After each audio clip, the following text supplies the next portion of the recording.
Човекот што и вати ѓаолите во вреќата. Чита Александар Станојков. Еден човек си имал една вреќа благосоена.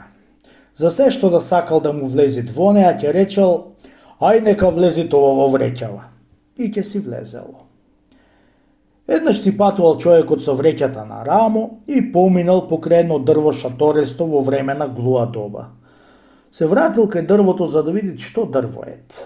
Кога дошол до дрвото, му се видело во темницата тие круша и си помислил за да набери троа круши. Арно, туку со раце му било мака да посига да си чинит. Ја бидејќи си му имам маша, си рекол, зашто да си горам прстите? Ја отворил вреќата и рекол, се што има под крушава да влезит во вреќава. И веднаш му се наполнила вреќата, ја подврзал и си ја кренал на рамо. Тргнал да си оди и ватило нешто да му мрдат во вреќата на плеќите, како да имало нешто животинки. Траел и си одел по патот. Дошол дома и ја одврзал да види што има внатре. Кога гледат едно чудо ѓаоли. Море, што сте вие, бре? Што барате во вреќа, бре? Ајде, да сте вие биле ѓаоли, ами сега што да ви правам? Ама, пријатели, ти се молиме, му рекле ѓаолите. Немој ништо лошо да ни сториш, од тие до денеска ништо лошо не сме те сторили. Речи, дали сме те сторили некоја лошо? Арно, бре, ѓаоли, му рекол човек. Ништо лошо не сте ми сторили, туку јарно нешто не сте ми сторили. И вистина, пријателе, ништо добро не сме ти сторили. Ама лели ти влеговме во вреќа? Кажи ни, што добро сакаш тоа да ти сториме? Јас сакам да ме обогатите, му рекол човекот. Со пари многу.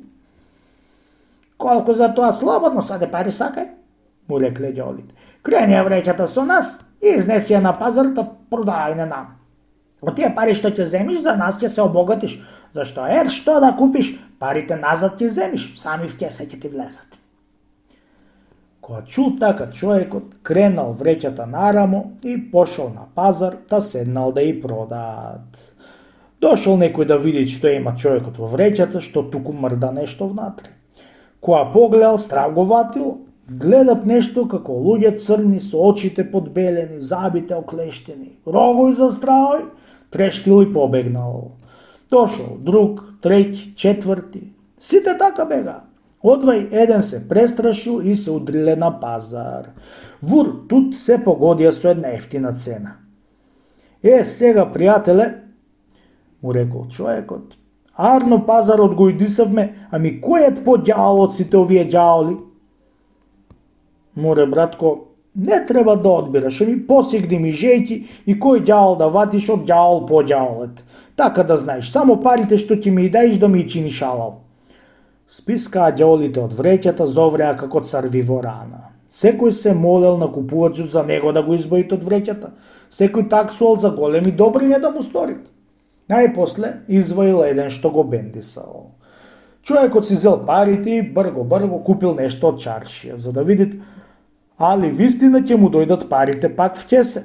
Ја кренал вреќата нарамо и си отишол дома. Одврзал ќесето и кога гледат, немало пари.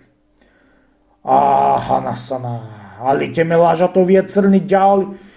Чекај сега што ќе му направам јас.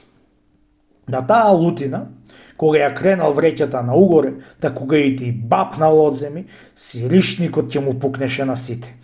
Да, вик, плачат и му се молат на човекот.